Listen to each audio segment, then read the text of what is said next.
Ladies and gentlemen, it's time. It's Thursday. It's Korner Booth pregame.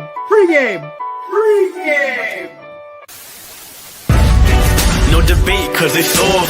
I'm too official, got the drip, I got the sauce. Bring the proof when it's time to tell the truth. I'll be at the corner booth, find me in the corner booth, yeah. Still standing and defiant. Slay the competition, cause I'm walking like a giant. Bring the proof when it's time to tell the truth. I'll be at the corner booth, find me in the corner booth. Love to see this team add another receiver, whether that's trade or free agency. It's okay. Pittsburgh's the AARP retirement home. There's a bunt record. That person's never going to have to worry about that thing ever getting broken. I hate analytics. I think it's ruined the game I grew up loving. I will do unspeakable things for the Giants to win this rule. Oh, pause.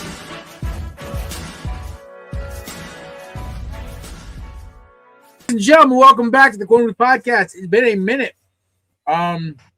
Yeah, for 3 weeks. Yeah, me and the boys took the all this time off after the Super Bowl. Hope you guys had an amazing February. Enjoyed the Olympics, NBA All-Star Weekend, USA winning gold in both women's and men's hockey, which is incredible. Shout out to the ladies and the gents for getting it done. Both beating Canada. Gotta love it. World Baseball Classic starts in what, 2 days? It didn't start yet, or when's it start? I was going to say, I thought it started Wednesday or Thursday.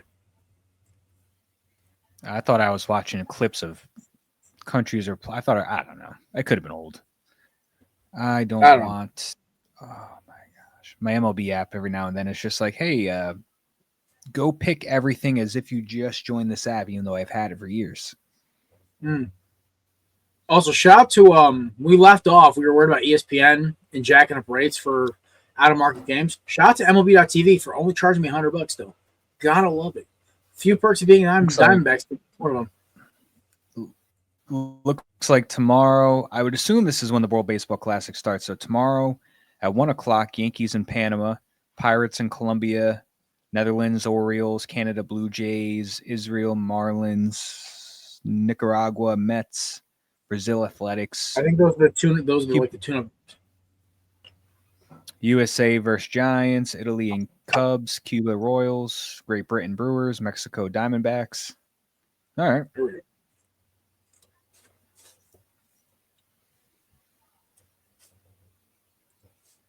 Should be a fun time. But, yeah.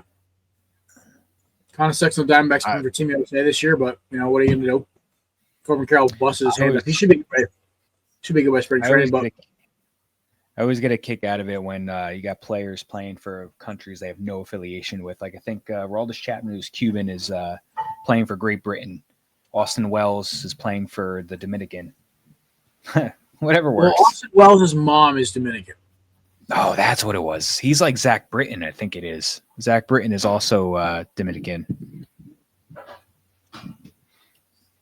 I mean, listen, either way. Jorge Posada's coaching Team Italy. Let's go. What? Yeah. And I think he's I could be very much wrong. I think he's Puerto Rican. Well, coaching is fine. This is when you're playing. It's a little weird, but no, I know. Listen, Chris Finch and God, I can't remember the other head coach's name, but is it the Nuggets head coach or somebody? No, it was whoever the coach is. Nick Nurse and Chris Finch were both the head coaches. We're both coaches on Great Britain's Olympic basketball team. They're both American. So, at least I think that. So, listen, it happens. Coaching's coaching. Yeah, well, ladies and gentlemen, it's been a crazy month not being here. I missed this so much. I know Matt did. I know Nate did. Nate will be back in a little while. He's in the background right now, but he'll comment later. We have the Combine takeaways, basically the Sonny Styles show. And then we have QB prospects. Let's be honest, we all have Mendoza going 1, but who's after him is the kicker. I gotta admit, I was watching his tape last night. Didn't hate his tape. Loved it. Now I was watching it again without the anger filter from the national championship game. Still has happy feet. I'll talk about that more later, but it's good. Now, who's after him, 4 through 5? This is probably the worst quarterback class we've seen, though, since the Desmond Ridder class a few years ago. Yeah. Yeah, I still don't know a worse one than I think the Geno Smith and the well, I guess you could probably come up with a different worse one. EJ But Geno Manuel. Smith turned out to have a EJ Manuel, Geno Smith. Was it Deshaun Kaiser was in the same draft? I don't remember. Yeah. Maybe not. I don't remember. But that was a weird draft. That was a terrible draft class. It was just Geno was the only one that salvaged his career towards the end. 2013, yeah, that was really bad because I remember the Bills reached on EJ Manuel in like their 15th pick or something. Matt Barkley to the Eagles. Yeah, I remember that one. I was a big Matt Barkley guy when I was in high school.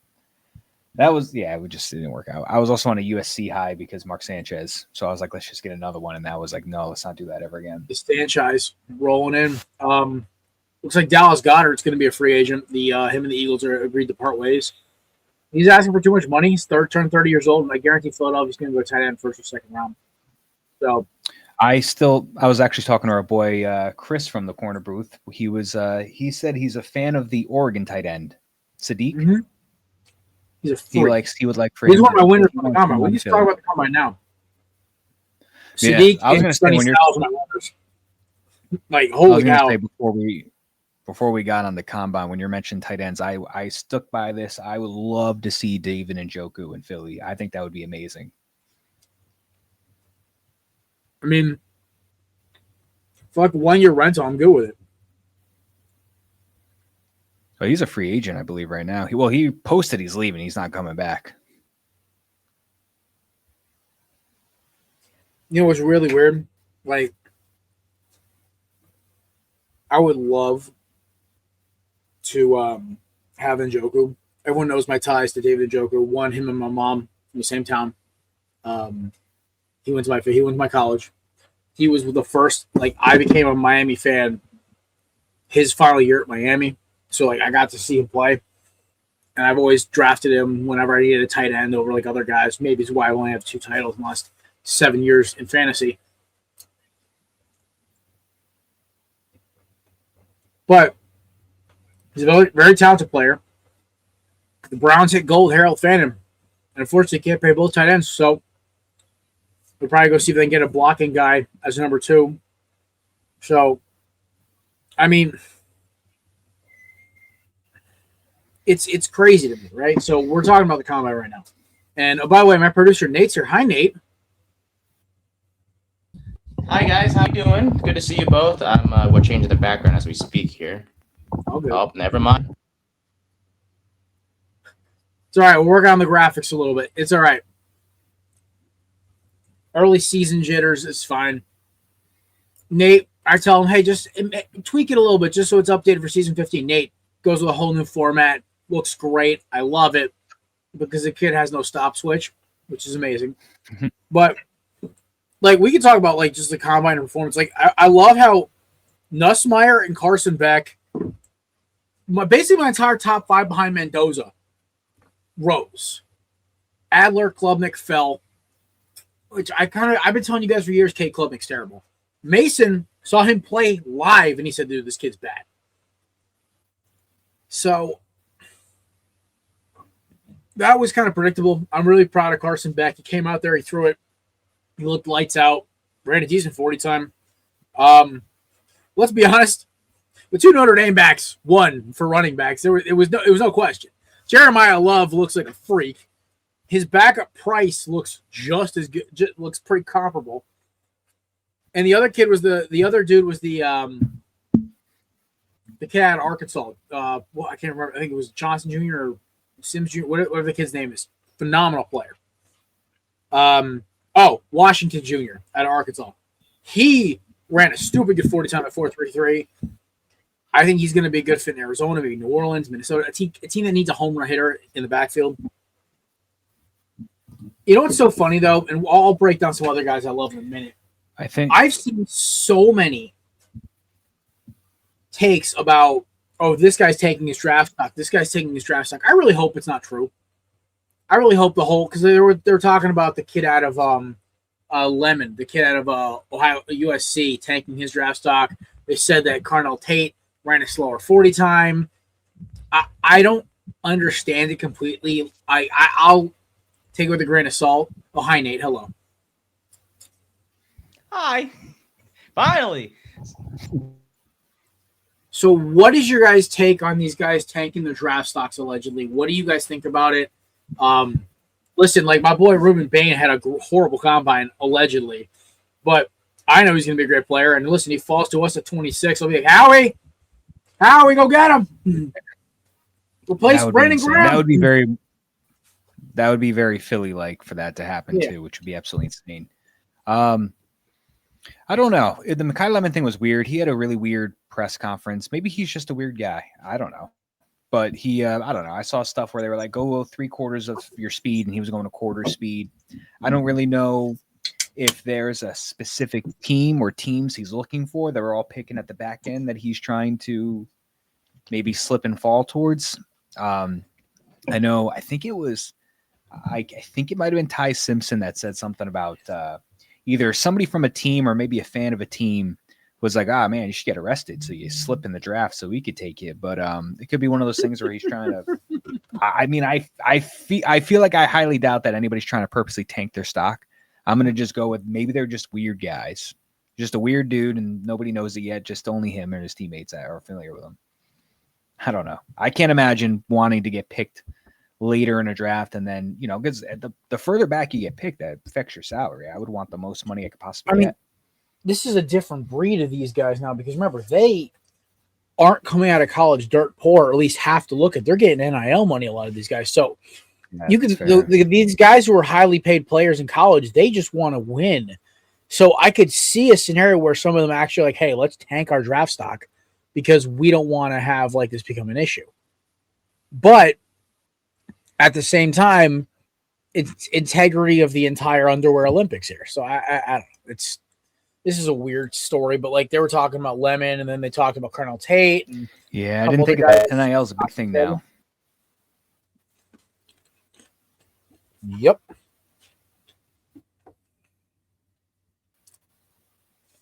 Some other guys I loved. If I time out at all, it's the Wi-Fi kicking in. Oh yeah, no, my laptop needs a battery replacement apparently. Thanks, Apple.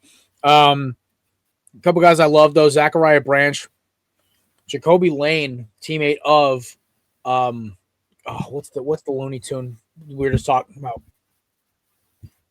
The dude from USC. What is his freaking name? The dreadlock guy. Mekhi Lemon, yeah. Jacoby Lane, his teammate. Xavier Thomas. Another LSU boy, Matt. These are LSU receivers. 4.28 40. That boy can haul it. I was going to say. Projected possible best to go to the Jets. Obviously, tight ends, Kenyon Sadiq just flat out won. I like the kid out of Wyoming as well, John Michael Geilenberg. Eli Stowers did good too out of Vandy. Tanner Kozel out of Houston looked good. In terms of tackles, we're talking about the kid out of Arizona State played really well. Fano out of Utah. And I got an interesting take. So shout out to my boy Ralph. Listens to the show. He said to me, I don't trust these Utah offensive linemen. Everyone's overhyping them. We watch them that get bullied by real opponents. And I said, that's a good take. I like that. I mean, I don't trust teams who run weird systems or just play smash mouth football against bad competition. The second Utah to play a legitimate defense, they got smoked.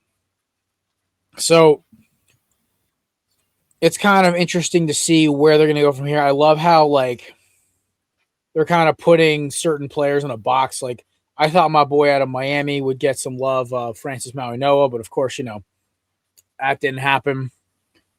It was. This is the thing, though, and I want to preface this very quickly because we did this last year or 2 years ago when Xavier Worthy broke the land speed record when he ran that 40. Guys like Sadiq, guys like Styles are going to blow the numbers away.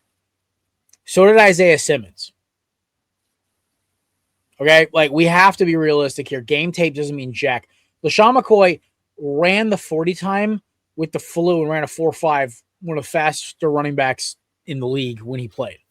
One of my favorite stories, actually. He had to run the 40 with the flu or something. So there are circumstances. Guys have bad times. Deshaun Jackson only ran like a 4.39 and I've never seen a human being run faster than him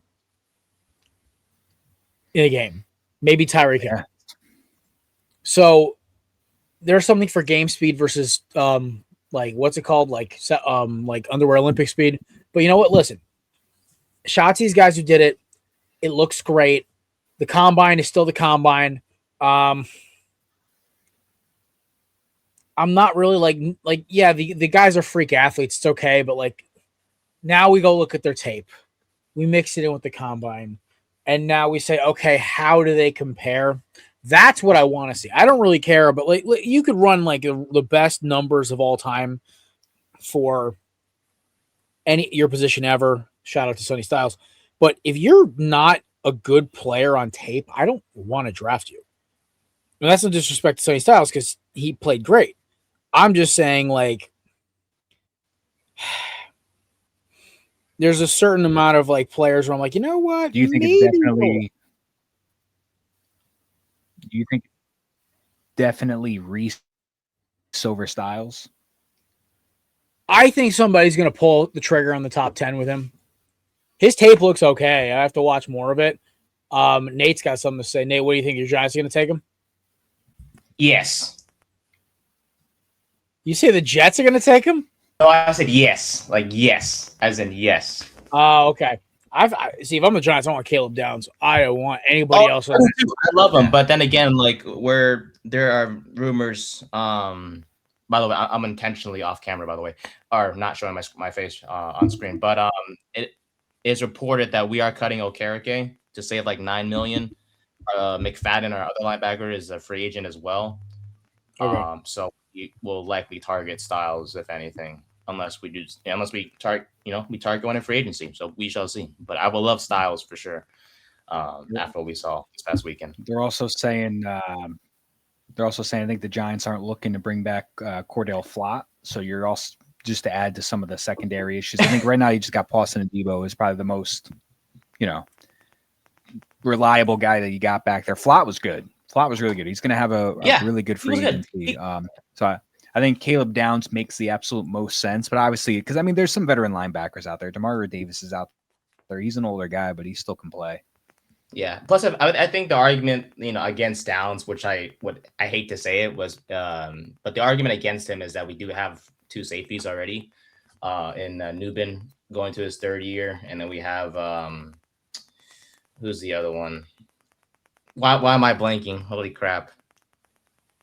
Point is, we have two safeties already, so getting a third one wouldn't necessarily make sense. Xavier, is it Xavier Howard? No, it's not Howard. It's the other guy from Miami. It's Rueben, and I apologize. This is terrible. This is when Javon Holland. Thank you. There we go. Thank you very much. Yes, I knew it was a Miami. I knew it was a Miami Dolphins guy. Yeah, there you go. So what do they make? Like it? What I would love to have Downs. If we draft him, we would figure out a way to put him in there. But Styles seems like it with a more pressing need, especially with Okereke going to be cut sooner rather than later. So I don't know. We'll see. But how great would that be? The Jets take Arvil Reese, the Giants take Sonny Styles, and it's just a great battle of who got the best linebacker from Ohio State in the first round. Heck yeah. Well, I think if anything, you guys got the edge rusher because Reese is more of an edge rusher than anything. So, if you want to get into specifics. But I'm still team Bain, but I'm not going to be upset. Yeah. With Reese. Oh, I am for you guys too. I think Jared will be a happy camper too, going to rather see Bain in the Jets green than anywhere else, except for Philly green. Yeah, no, for sure. If he's in Philly green, then you'd be going crazy. Yeah, it just makes the most sense right now because they're either going to take Reese or Bain or Styles or Bailey. I don't know, some sort of pass rusher linebacker in the sense. Just after you get rid of Jermaine Johnson to Tennessee, you get a really good, really nice piece on the defensive line with Devondre Sweat next to Harrison Phillips. So they're going to need somebody at the pass rush position. And so taking him at number 2 is, or one of them at number 2 is going to make the most sense. That's going to solve that issue. We already got the defensive tackle position linked up a little bit. So it's going to be Reese or Bain, in my opinion. Don't know which one it's going to be. Happy with either. To add on, if you don't mind, Jared, you guys are obviously known for trading up out of nowhere. to Are get we? quality players. Well, I mean, we've seen it before. Devontae Smith example. But Jalen Carter is another one. Jalen Carter, yes. So I was in your opinion, how far, and he's probably not going to, but just want to bring up a hypothetical. If Bain does drop farther than many expect him to, I think 15. You can see how he pulled the trigger. I would tell him go, because you know what, the kid can play it can play a 4 or a 5 technique. He's really good, man. He's so good. Listen, this is the ultimate of guys. And everyone's like, oh, well, look how Will Campbell got dominated in the Super Bowl, guys.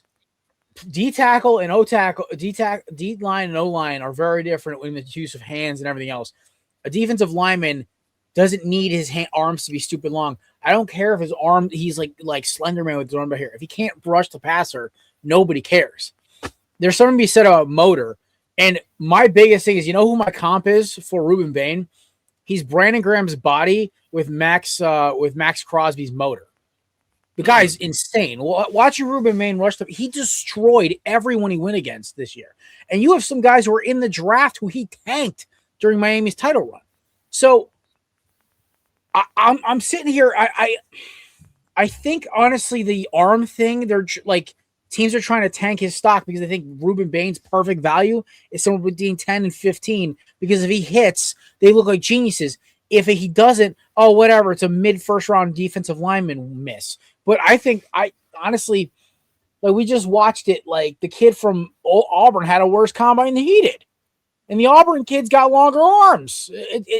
To me, this whole thing, they overanalyze everything, and I think draft tape is what's going to matter. Also, Philadelphia could go out and sign Jalen Phillips tomorrow, first day of free agency, or give him a new contract, and re-sign Graham and just say, screw it, that's our D-line. But I don't know what's going to happen.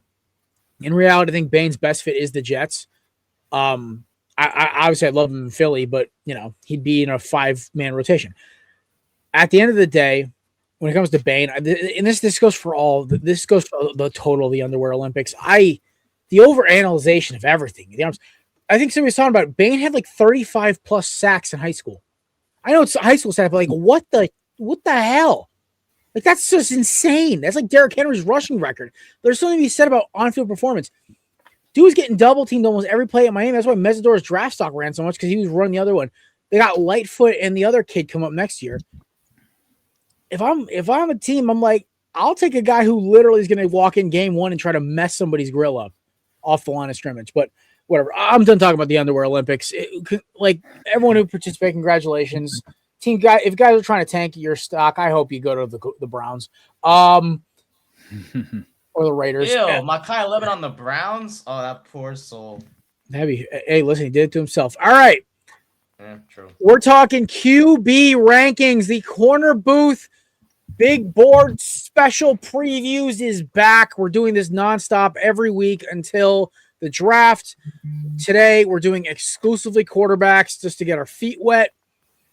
We're going to start off. Remember, it's one honorable mention, 5-1. I'll start off first.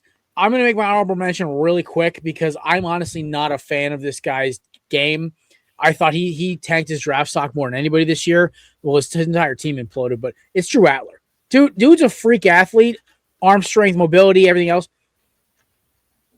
I'm like, was so disappointed with his performance this year. I was like, well, I guess this is okay. It's just, I kind of put him in there because the whole rest of the class is terrible. What am I going to say, Haynes King or Cade Klubnik? Like, no, these guys are all terrible. Number 5, though. This guy won the Underwear Olympics for quarterbacks, so I have to put him in here. It's Taylor Green out of Arkansas. This kid's a monster.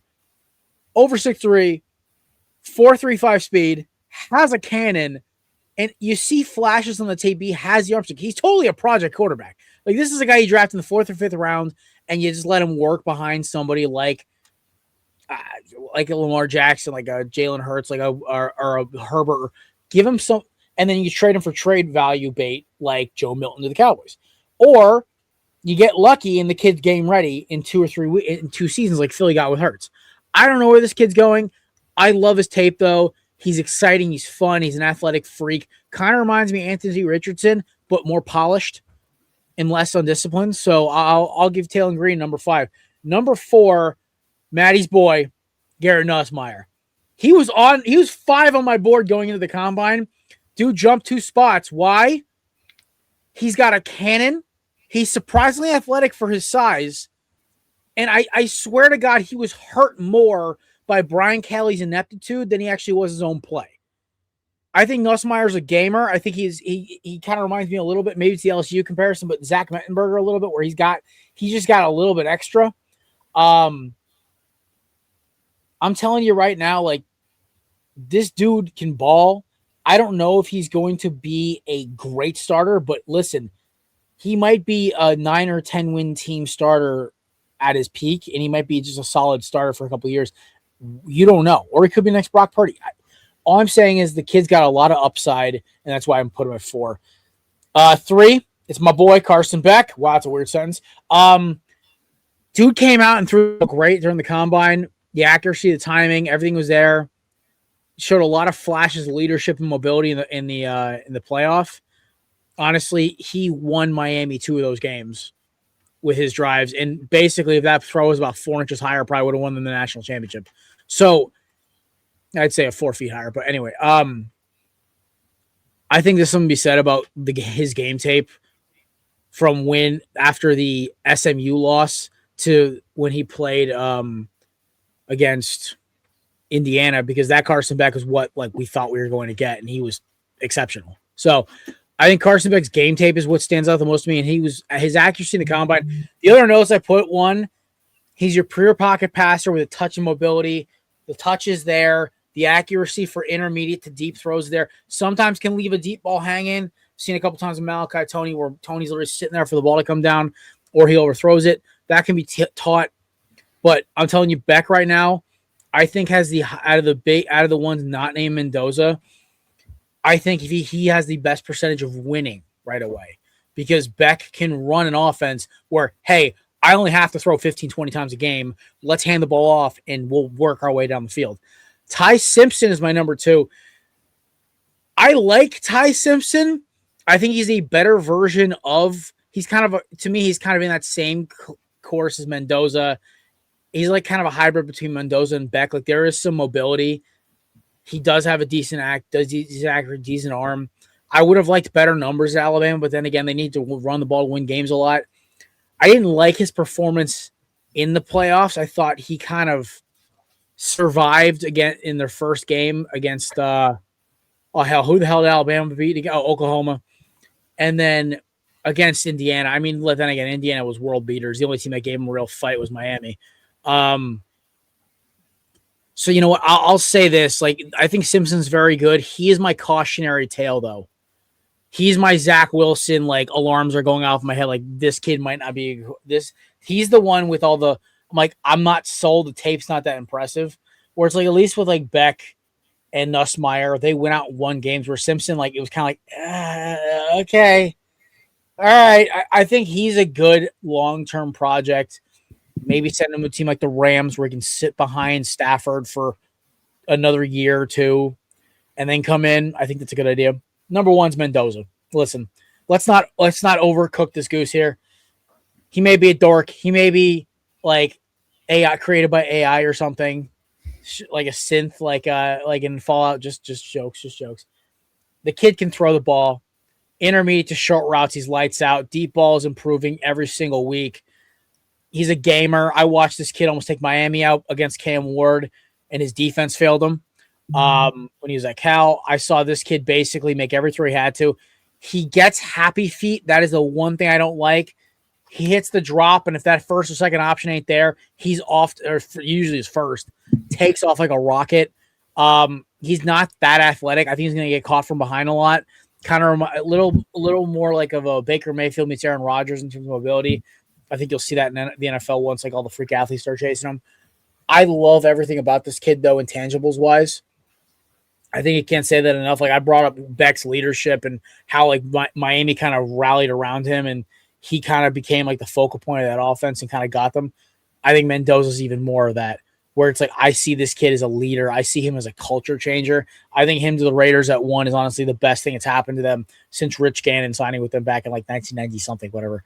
Like, I think the Raiders here have found something good, and I think he's going to be really fun. I like him at 1 to the Raiders. I think as much. I don't think he's going to be like a Hall of Fame talent. Like, he's not going to blow the barn doors off it, but he's a solid like 10, 11 wins. Gets a good defense around him, might win a Super Bowl. Like, and for Raiders fans, that's more than they can ask for. So, yeah, they got to build the defense first for that one. mm-hmm. All right, I like that list. There's a lot of things that I agree with you on. There's really only maybe a few interchanges that I've got. So, all right, so my top 5, my honorable mention, like you mentioned, this is not a very strong class. Once you get past the first 1 or 2 guys, it starts to dip the further you go down. For the heck of it, I threw in Klubnik, 6'2", 207. His play did decline in 2025 compared to 2024, but he's got quick ball release. He's got a solid deep pass accuracy. His completion percentage did dip, but he did have a lot of drop passes from his receivers, and he can utilize his legs to extend plays. Some cons, doesn't play at peak when opposing defenses upsets his rhythm. Accuracy dips when he's under pressure, and he needs to improve his field vision. I watched. Sorry, I didn't mean to interrupt. At one point about Klubnik, I watched the 6-win Miami team mess this kid's day up. Yeah, like this was like Mario's second year, and they messed his day up. I'm just saying, like, you got to take that with a grain. You got to take that in a little consideration, a little bit. Oh yeah, he's a guy that I think is going to be a day 3 pick. I could see him going somewhere like Kansas City just because they're going to have Pat Mahomes out for the first. Not saying he's going to start, but I could see them just taking a flyer on that kind of a guy. Number 5. So I got the guy that I was high on until the season started, and then he started to play. But Drew Aller, got him at number 5. 6'5", 228, Penn State. He's got physical traits you want in a quarterback. He's got a big athletic size, a powerful arm. He's got an elite frame. Solid win fitting. All right, so this is where my pen ran out of ink, so I had to use a different pen. So if I can't read this quick, it's because it's faded, but I got you. Elite frame, solid when fitting passes into tight windows, quick hit release, can make every pro throw you want, can scramble for extra yards, can sense when there's pressure coming from the edge. Some cons, he struggles reading coverage when the initial plan is disturbed, so he's going through his reads. Struggled hitting receivers in stride, needs footwork improvement. His comp, I don't know. I mean, I could see him being like a Joe Flacco kind of guy if everything pans out. Just a big body guy with a strong arm. I think he's going to be a little more mobile than Joe Flacco, but I don't think he's going to be the next greatest thing this league's seen. Yeah. Well, maybe on the right team. I think he's pretty much just a project guy. It's not. He could be like an Anthony Richardson. If you throw him out week 1, he's not going to do well, but you need to let him sit. Number 4, I've got my guy, Garrett Nussmeier, 6'2", 203. He's a little undersized weight-wise. He could benefit from adding some more muscle, but he's got actual arm talent. He didn't have a good 2025, though he would have had a break. I thought he would have had a breakout year this year, but injuries kind of affected that. He was inconsistent with reading coverage. He struggled working through progressions, inconsistent ball security. He's going to force throws when it's wiser to maybe throw the ball away to live to see another down. Puts the ball at risk a lot. And then, obviously, like I mentioned, he was dealing with a pretty serious abdominal torso injury that was affecting his play. So what could have been if he was never hurt? But some strengths. He had a better 2024 than last year. He's got impressive arm talent. He can squeeze spirals into tight windows. He's a tough SOB. Like I said, he was playing through that pain and injury, through pain and contacts. Fearless quarterback prospect who can operate efficiently when pressure is arise and can scramble out of pockets to make plays. He's got – see, my thing with him is that guy that forces a lot of throws, has some issues with ball security. He's not the biggest guy in the world. I think he's got a floor of like being a Zach Wilson at worst, but I think he has. That was my fear. Like he's got all the traits. I think Simpson's scarier though because Simpson might go in the first round, where Atler is a day 2, day 3 pick. Yeah, and then I think Nussmeier, like I said, I think he's got a floor of Zach, but I think he's got a ceiling of like maybe he could reach to a Brock Purdy if everything pans out well. He gets to the right system. He could sit for a year or two. But that is just like the perfect scenario for him. It depends on who takes him. Number 3, So number 3, I have Ty Simpson. So my thing with Ty Simpson is that I don't like that he's only had a year as a starting in Alabama. I like, as if you can give me a guy that's got as much experience as possible, I'm going to favor that guy. Mm-hmm. And I don't know, man. Every time I think of a quarterback that only had 1 year starting experience, I keep going back to Mitchell Trubisky when he was taken really high in that draft, and he only started for UNC for that 1 year.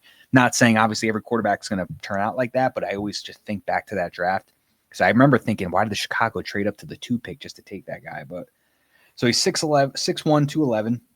He's got solid footwork and release. He's got an above average decision maker. He's got good strength he had a good stretch of games against Georgia, Vandy, Tennessee, and Mizzou last year that helped out his stock. He can adequately move through progressions and read coverage. He's a strong with good quarterback fundamental. He's good with the basic throws to receivers. He can use his leg to extend drives. Only 1 season of starting experience, which is why I have him at the 3. I know he had some really impressive combine interviews with some teams that are really kind of bolstering his draft stock up. But completion percentage dipped in his last 4 games. He's got average arm strength. He takes unnecessary sacks, holds onto the ball a little too long. So when I think of a guy that's got some speed, good with his legs, but holds onto the ball way too long, takes unnecessary sacks, I think of Justin Fields because I just watched that all this year. As a floor, I could see it like that. But I think he's in between that and a Mac Jones. I mean, when he sits back and he's a good decision maker, fit the balls where he needs to go. I just think of Mac Jones a little bit going back to Bama. Not the greatest arm strength, but he's not a bad decision maker. He's just Mac Jones is more of a pocket guy. This guy can move around a little bit. There we go. Number 2, I'm going with Jarrett's Carson Beck. So what I like about Carson Beck, he's got a lot of experience in college. He's got a couple national championships, even though that was as a backup quarterback in 21 and 22 behind Bennett. But he's got 3 years of starting experience in the college, and he just took Miami to the national championship. So you can say what you want to say about him, but he's got a lot of starting and quarterback experience in college. He's been to the championship. He's won it a couple times, even though it was a backup, and he just led this team to one as well. So on paper, I think he's a sneaky top quarterback prospect. Okay. Like I said, a lot of talk on Ty Simpson going before him, but veteran college experience wise, Beck's got 3 years, 2 at Georgia, 1 with Miami. Big frame size, athletic quarterback, routinely walks through progressions and can work through his first 3 reads to make a play. Quick enough for release, who is unstoppable once he develops a rhythm. He can evade the pocket and use his leg to escape pressure as well. Couple cons. I think his deep ball lost some velocity after his UCL injury in 2024. At times, he can struggle in high pressure situations, but not every time. I think he needs a little bit improvement with the field vision of safeties when feeding the ball over the top. He could struggle creating plays after having to reset his feet. And he had a high number of batted down passes at the line, which for him being 6'5", you got to get that ball up a little bit. But I think he's got the potential to reach the Jared Goff status as a quarterback. It's another situation of, I think he's got to be in the right situation, maybe sit for a year or so before he starts. But I think if everything panned out with him, I think he could reach that Jared Goff level as a quarterback. And then number 1, obviously, we don't have to go too far into it, but obviously Fernando Mendoza is my number 1, 6'5", 236, I believe he is from Indiana. He is. He's a very efficient pocket passer with tremendous accuracy and performance in high pressure moments. A prototype elite frame, elite accuracy, solid in attacking zone coverage, quick release with fundamental mechanics. He's a tough quarterback that can handle hits, and he hits his receiver accurately in stride. Since 2024, when his team is in the opposing team's red zone, he's got 39 touchdowns and no interceptions. He's got a very good stupid stat, by the way. Like, yeah, I want people to let that one sink in for a second.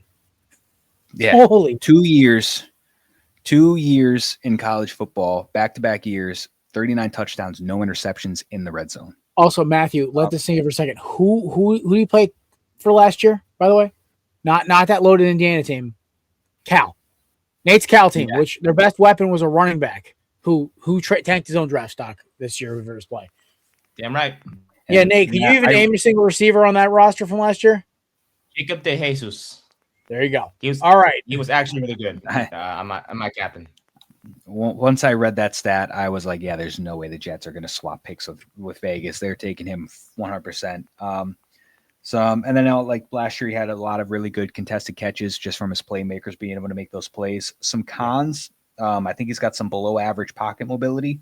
I think he struggles to escape pressure when he's inside the pocket and misfire throws and blitz packages. Doesn't have an elite arm, but he's got a good enough arm, like you said, to hit those short throws. It's a comparable, like it's a Jalen Hurts arm. It's like, he's not going to put the ball through the back end of a barn door, but he'll hit every throw 55 and in. Yeah. He's not going to be like Baker, and he's going to dress up and as you saw that one where he dressed up as a random guy and went to a Tampa Bay and he just chucked it 50 yards with his feet planted. Yeah. I think he's got potential if everything pans out with Vegas. I think he could reach a Joe Burrow status, but I think at the very least he's going to be a Kirk Cousins kind of quarterback. Yes, the dorkiness is there, so he could be Kirk Cousins. Yeah, well, Kirk Cousins, like, guy can get you 12 wins. Probably, we'll see what he does in the playoffs, but that's my top 5. Hey, listen, he wins. Mendoza's a gamer. He's a winner, man. He took a shot in the nose from Jacoby Thomas, which, by the way, no small feat, and was filthy. Nate's also keeping his under wraps until the show tomorrow with Brian, I'm guessing. Yeah, I will not be doing mine until maybe a week or two from now because we're not quite ready for it yet, but I did want to get this out. Make sure you guys is out at least. So just to review, Jared's Mendoza, Simpson, Beck, Nussmeier, Green, with honorable mention being Aller, and then for Matt, it's Mendoza, Beck, Simpson, Nussmeier, Aller, my apologies. And I love how you put Beck on Matt's side, and it hurts it only hurts a little bit seeing this because just a little bit. It was intentional. Still fresh. Like, I cannot wait to stomp every team this year on our revenge tour. Darian Mensah is going to butcher the entire NCAA, and it's everyone's problem now. Sam is going to leave it all on the field for LSU. Yes, he is. Yeah, including half a let. No, I was kidding. No, I pray for that kid's health, man. I really do. I'm scared for that kid. Everyone's like, "Who do you want a quarterback from Miami?" I'm like, not Sam Levitt. Like, why? I'm like, my boy is taking some shots. I want Mensah. I want a kid who's just going to go out and sling the rock around for an hour. They're going to need that. They're going to need that offensive line built back up for him. Who, Mensah? For Mensah. I was talking about for Levitt in LSU. Avoid all those hits. I don't know if we got Van Buren still. Whoever's going to back him up.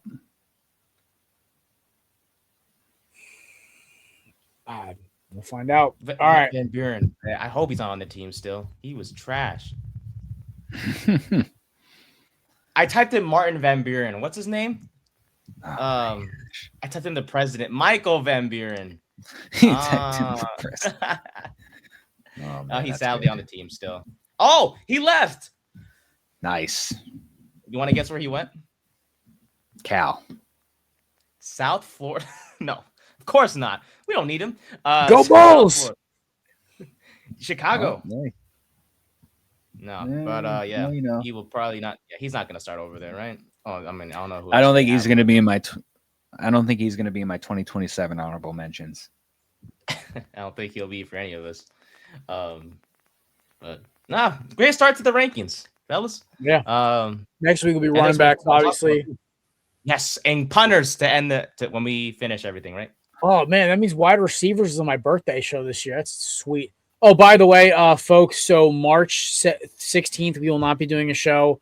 I will be unfortunately indisposed of that day, so we're going to do a show March 17th. I'm going to try to figure it out. We might have to do it earlier in the day, like 5:00 or something. I'll give you guys details. It's going to be an earlier one because obviously, unfortunately, the problem is I'm traveling that day and then it's the NFL free agency. So Monday is going to be a zoo. So I don't know. We'll figure it out. But yeah, so just want to give you folks a heads up 2 weeks in advance that we will be doing a show on Tuesday that week. Not sure what time. We'll figure it out. But yeah, another Jared's birthday show thrown into the meat grinder. So there it is. There we go. Yeah, hell of a way to start it off, boys. Monty is a Houston Texan and adding another older running back to that stable of old horses. Actually, no, Monty's still prime. Yeah, Yeah, Monty's still young-ish. I mean, he's Yeah, a he's in his TV guy. prime now. Yeah, Yeah, he's He's 28. 28. He's He'll be still young. 20. Well, he'll be 29 in June. So he's getting There there. we go. I think it was So young. if I'm not mistaken, I think it was a 4th round pick plus offensive lineman Juice Scruggs yeah. for the trade. Also, Texans let Gerard Johnson go over the weekend. He's already signed with somebody. The quarterbacks coach that was responsible for CJ Stroud actually being semi-decent for a while. Oh, where'd he go? He is now going to Philadelphia to join that very young coaching staff on the offense. There you go.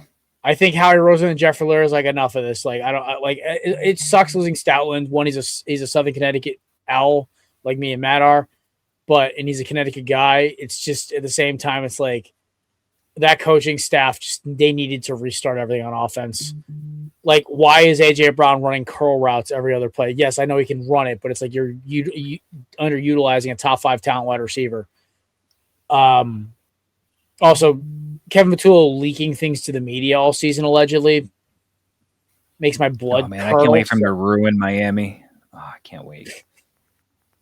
Dude, Miami might go win. Miami might go winless next year. Let's just be honest. Like, I'm gonna Nate. Can we do a part 3 to my Miami theory that Of course. the Miami Dolphins are going to go winless? I'm going to tell you this right now. They're going to go 1-17 or 1-16 or 0-17. Their head coaching hire was terrible. They brought in Kevin Matula. Automatic 3 losses right there. That's fair. Listen, my boy was only good when Kellen Moore was calling the plays because Kellen would like, no, Kevin, that's stupid. Run this play instead. Dude, I'm telling you right now, there's like 4 teams I'm convinced are going to be absolutely terrible next year. My barber, shout out to Casey. She listens to the show occasionally. She is a big Cowboys fan, right? She has threatened to cut a Dallas Cowboys starting on my head before, like on the side of my head, when I've made cracks about our Cowboys. Me and her were talking about it when I was paying for my haircut on Friday, and I said, "What do you think about Washington?" She goes, "I don't like what they're doing." I'm like, "I don't either." Like, the Giants got better, the Eagles got better, and the Cowboys got better. Washington can't do anything because they're overpaying all these older guys, the AARP defense, and Jaden Daniels. God rest him. God pray for him, man. Like, why is he even close to a football field? Like, Washington found a way to Washington this. So I think they might be a bottom 5 team next year. Daniels is going to win them some games, but I think like they're just going to struggle. And then the other one I was like, they might just be really bad is I'm not a fan. I don't like what Cleveland's doing. I think they're kind of like, listen. Yeah, well, they're gonna have to. What are they gonna have to play Deshaun? Are they gonna play Shador? Like, what's happening here? Well, I think they have to play Deshaun because of the contract. Yeah, so there you go. He's a 4-win quarterback now. It's bad. Like, what is happening right now in Cleveland is bad, very bad. And also Pittsburgh, I think, is another team that was going to regress. They're finally gonna have a losing record this year, but like, since he's gonna get better, Baltimore is definitely gonna get better. Yeah, a lot of bad teams in the AFC this year. It's really separating. It's looking like oil and vinegar dressing has been left in the fridge for a couple weeks. It just, you see the stuff separating real fast. Matt got that reference. Yeah. Like, I actually think Matt's Jets actually might get 2 freebie wins against the Dolphins because they are bad. I mean, listen, I'm as much as I am just out on the Jets until they prove me wrong because they've let me down more than I can imagine. We do have $93 or so million in cap space. We have a lot of draft picks. So, I mean, everything is pointing out we should be a much improved team with the amount of money we have to spend in the draft capital. Depends on who's willing to come play for us and who we draft and how that pans out. But with Miami, I mean, listen, I don't think your take on Miami is that absurd. I mean, they do have Achane is a free agent. They are letting Tyreek Hill walk, obviously. They're looking to get rid of Tua. And apparently Waddle wants out now too. Allegedly. I wouldn't be surprised with that, but at this moment he's the only guy they have on offense. And then defensively, I know, well, one, they were just not very good defensively, but Minka Fitzpatrick is already a free agent, I believe, as well. So it's going to be interesting from Miami. We'll see how that pans out. But at this very moment, I can see them being a bottom team. They're also working on an extension with Achane, by the way. Sorry. Okay. Also, troubled cornerback Marshawn Lattimore has also been cut by the Commanders. Mm-hmm. AJ Brown's stepson. Yeah. And the busted coverages too. Trying to think. I know Kyle Pitts was tagged. What is that? Brees Hall? Go Jets! Garrett Wilson. Yes, Nice. sir. Yeah, I got some cards the other day, but go on, Matt. Kyle, I'm trying to think of everybody that might have been tagged. I know. Let me see if I can find it. Kyle, We got another week before tag window's up, or is it up today? tomorrow. Oh, sheesh. Poop. So I know the Jets are going to tag Brees Hall if they can't work out a deal before tomorrow, which is probably going to be the tag. So he's gonna be with us next year. Kyle Pitts was tagged, and Pickens. I can't think of anybody else. Pickens was tagged. Yep, which I think that puts them in negative cap. I don't know. Actually, there's only been 2 players officially tagged, which is It's Pickens and Pitts. Yeah, they announced Brees will be tomorrow if they can't reach a long-term deal with them beforehand. Gotcha. So it's looking like some sort of tag. So the transition tag, is that when you tag a player and they have the freedom to negotiate with another team? We could match that. But if we let them walk, do we get a draft pick if they sign with that team? I don't know. They might get a compensation pick, but it wouldn't be to the following year. Because that doesn't really you're going to transition tag him, but you're going to if he walks, I feel like there should be some sort of compensation. I guess if you give him up. I mean, I wish Philly franchise tagged, or at least transition tagged.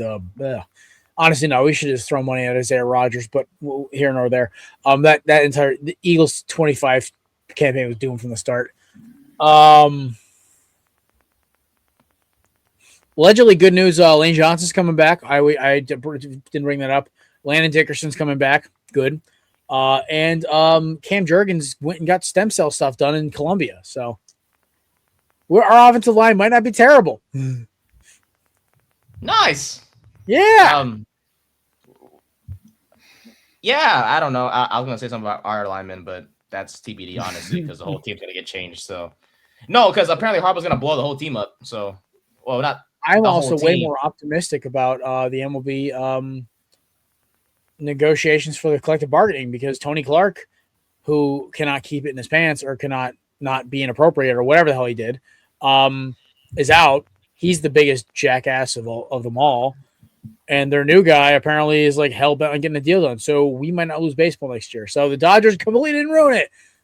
Sweet home Alabama. Whatever the hell, Tony Clark, dude, I just go away. You've been ruining baseball for years. Nice. There you go. Good. I think I have a holographic Hurts and a holographic Anthony Edwards. Somewhere. They're not rookies. Yeah, nah. I got that beautiful man this past weekend. This beautiful man this past weekend. Nice. So I love him. He's so Oh, I got a pair of I found a pair of Jordan 13 altitudes for $65. It's one of my grails. I texted Kate. I was I'm retiring from sneaker collecting. I found the fourth Infinity Stone. I didn't say that because she's not really a Marvel person. She wouldn't get it. I just said I found my fourth grail. I'm done. We're good. I'm good on sneakers. Sweet. Yeah, but other than that, I'm buying a new bat because I broke 2 in the first practice. I realized my mechanics were so bad, so I did nothing but hitting drills for 2 weeks. I go into the cage yesterday. It felt so nice and so smooth. It was this is what power hitting with string should feel like. But yeah, boys, I'm gonna be adding 2 more bats to the wall of busted bats. We've got the OG, we've got the one that I struck out the bases loaded one, and then we got the 2 I added. Amazon's got the other 2 from last year because they needed them for evidence that I actually broke the bats. Rest in peace to my Mizuno and my Ronald Acuna model that lasted for 20 seconds. That was the worst bet ever. I got jammed on the barrel, and that was it. Yeah, and that sucks because you're paying a good amount of money and you get a wood bat. And that thing breaks. That's another $100 you got to go spend by the next week. Well, I mean, I found out that basically if the bat breaks within 30 days, Amazon's got to replace it. But the one I just got from Rawlings, it had a paint defect on it. It's $40. $40 for a $120 bat. I will take that all day. I'm just gonna buy those from now. I'm not buying brand new bats anymore. That's stupid. Y'all got anything else you want to cover Nate, any word on when Jason Tatum's coming back? I'm curious. It's kind of weird how it came out of nowhere. There's two things, if I could mention, if you don't mind, boss. One of You're them, good. to answer your question, is that Tatum is Could he barring play any Wednesday? setbacks. I think Friday was what I was from what I heard. But It's gonna be heartbroken. We're going to see the Celtics on Wednesday. According to Bill Simmons, it's Friday against the Mavericks. Yes. But another thing that was weird that I just read on Twitter. Someone wrote this piece on Caleb Downs. Kind of interesting. This person was told by an NFC scout that Downs had a couple of issues flagged during his medical check. No one expected him to test this week anyways, as we all know, or this past weekend. But he was flagged with a partially torn meniscus. It's not a serious concern, but it's being flagged with a potentially degenerative ACL. This is not to signify. Oh my God, I can't read. I apologize. Any sort of a significant drop for Downs, who will get a second opinion and a second check. Many NFL players have been flagged with a degenerative a knee before, but have gone on to have successful NFL careers. So, a little bit of a scary situation with Downs. But if true, I think some teams in the top 5 will be scared to take him in that. So on certain ticket apps right now, by the way, off of your listen, with Downs, I think you kind of have to roll the dice because didn't Kyle Hamilton have issues with his health coming out? Like the article said, plenty of NFL players have degenerative, knee issues, but they have successful careers. So, that's what Germany's for. Yeah, it's manageable, right? You get the treatment you need, and there's still plenty of time before the season starts. And he's a great prospect with no weaknesses. So also Brock Bowers went and got hair replacement. Yeah, seriously, he went and got the plugs. He was at camp and he had the marks on his head. But last thing, I went and checked a couple of ticketing apps. One, of course, was our friends over at SeatGeek and a few others. The prices for the Mavericks, who are terrible, versus the Celtics on Friday have skyrocketed because of a certain rumor of Tatum coming back. So kind of sucks. It would have been cool to see him play. I mean, listen, who knows? Maybe Bill Simmons was wrong and they put him out on Wednesday.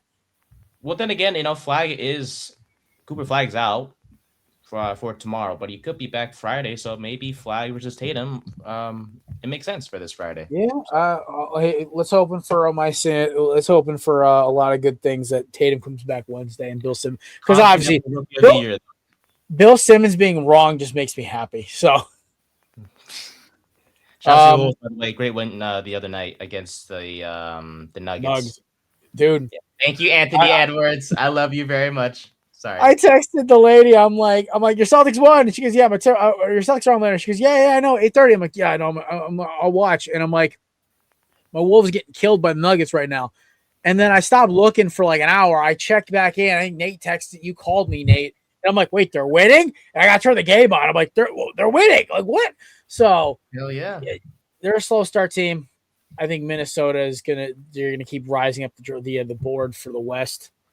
I think if we're gonna be honest, I think there's 8 teams that could win the damn thing. I was having this conversation the other day with a guy at work. In the East, let's be honest, it's Boston and it's Detroit. Out West, it's the foul baiters themselves, Oklahoma City. It's Denver. It's Minnesota. It's San Antonio. I'm missing the Houston Rockets in there? Do you want to or no? I don't trust them. I don't know. Maybe. And I'm missing one team though. Not the Lakers. I know you. Hell no. The Lakers are falling apart at the seams, man. I knew you were going to say yes for sure. We're literally. It's been a problem for years now since that 2020 year. It's like we need a big man, and we don't. No, you need LeBron's old butt to retire. Oh yeah, no, that too. But like, Ayton's got to go, man. Yeah, I was trying to explain to Kate. We were watching this Lakers game during the snowstorm. And I said DeAndre Ayton was like considered like the big man when he got drafted. Like he was the big man, and he's just been wow. It's just crazy. Like he's been in so many good situations, whether that's in Phoenix. And he just can't do anything with it. Yeah. So I don't know. We have him. All right. Him. Well, boys, hell of a way to start off season 15. The Korner Booth pregame will be back on Thursday. Gripping and ripping. Will be a good time. Well, no idea who we're bringing on for guests yet. I'll probably figure that out tomorrow. Show will be up. YouTube link will go live at 3:00 Eastern time tomorrow. iTunes and iHeartRadio should be up probably by about 10 o'clock tonight at the latest. I am going to try to figure out Spotify and try to get our RSS feedback from them. I tried for about a month during season 14, gave up and said, screw you guys, I'm going home. Yes, that was a South Park reference. I will figure it out and we'll try to get everything rolling. Me and Nate can figure it out. Me, Blaine, Nate, somebody, we'll get it working. We'll try to get it going because we do have some of a Spotify audience, even though most of our listeners are iHeartRadio or Apple, or YouTube actually. So shout out to you guys. But that's it. That's all, folks. Have a great week. Happy March. For all you Northeasterners like me, last cold day of the year, supposedly tomorrow, and then it's supposed to be warm as hell from Wednesday through September. So there you go. Summertime. Oh yeah, dude, it was like 51 degrees on Saturday. I was like happy as hell. I was out going for a walk with my girl and the family. I was enjoying it. It was fun. But have a good week, guys. We'll see you Thursday. Shout out to our sponsors, Candips. Promo code BELLYUP 20% off. Matt, your package is still sitting in my house. And then, of course, Righteous Felon, promo code BELLYUP for 15% off. Official sponsor of all of Nate's shenanigans and potty mouth words. And, of course, of all Belly Up. And SeatGeek, promo code BELLYUP Sports for $20 off your first initial purchase at checkout. Some restrictions may apply. Have a great week, folks. Shout out to all the guys who participated in the NFL Combine. You didn't try to tank their stock, allegedly.